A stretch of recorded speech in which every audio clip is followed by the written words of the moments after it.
নমস্কার বন্ধুরা, আপনারা দেখছেন একটি নতুন ভিডিও। যে ভিডিওতে দেখছেন যে ভেনামির গায়ে শ্যাওলা লেগে গেছে। এই ভেনামির গায়ে শ্যাওলা লাগলে কি করতে হয়, কিভাবে শ্যাওলাগুলো যাবে এবং মাছের খোলস কিভাবে দেবে এবং মাছের গ্রোথ কিভাবে বৃদ্ধি পাবে, তার একটি ভিডিও কিন্তু আজকে দেখানোর চেষ্টা করলাম। এই বর্ষার সিজনে যখন ঘন ঘন বৃষ্টি হয় এবং অতি বৃষ্টির ফলে মাছের গায়ে শ্যাওলা লেগে যায়, ফাঙ্গাস জাতীয়ভাবে শ্যাওলা লেগে যায়, সেই শ্যাওলাগুলো কিন্তু দেখানোর চেষ্টা করেছি এই ভিডিওতে। তো আপনারা জানেন যারা এই বর্ষার দিনে ভেনামি চাষ করেন, ভেনামি চাষ করার ফলে মাছের গায়ে একটা শ্যাওলা লেগে যায়। এই শ্যাওলার জন্য মাছের গ্রোথ থমকে যায়, কিংবা মাছের চলাফেরার অসুবিধা হয়, কিংবা খাওয়ার ক্ষেত্রেও অসুবিধা হয়। তো এই শ্যাওলাটা আবার কাটিয়ে দিলেই কিন্তু মাছ অতিরিক্ত গ্রোথ পায়।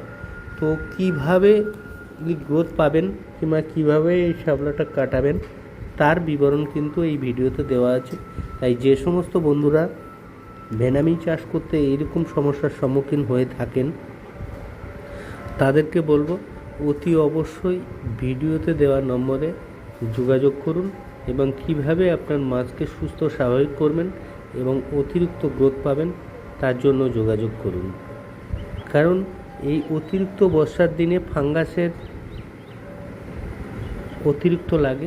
এই অতিরিক্ত ফাঙ্গাস লাগলে ফাঙ্গাস কিভাবে দূর করবেন, শুধু হোয়াইট ফিকেল কিংবা রেড গার্ড নয়, এই ফাঙ্গাস লাগাটাও একটা রোগ।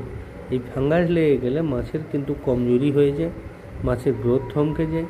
তাই আপনাদের বলবো যে গ্রোথ বৃদ্ধি করার জন্য কিংবা এই সমস্ত ফাঙ্গাস দূর করার জন্য কি করতে হয় সেটা ভিডিওতে নম্বরে ফোন করুন এবং আমাদের সঙ্গে যোগাযোগ করুন। কিভাবে আপনার সমস্যার সমাধান করতে হয় সেগুলো আমরা করে দিই।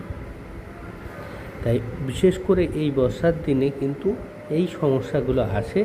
তাই যে সমস্ত বন্ধুরা আমাদের এই ভিডিও দেখছেন কিংবা দেখবেন তাদের উদ্দেশ্যে বলছি, যদি আপনার ঘেরের এরকম সমস্যা থেকে থাকে, মাছের এরকম সমস্যা থেকে থাকে, তাহলে অতি অবশ্যই আপনারা যোগাযোগ করবেন আমাদের ভিডিওতে দেওয়া নম্বর।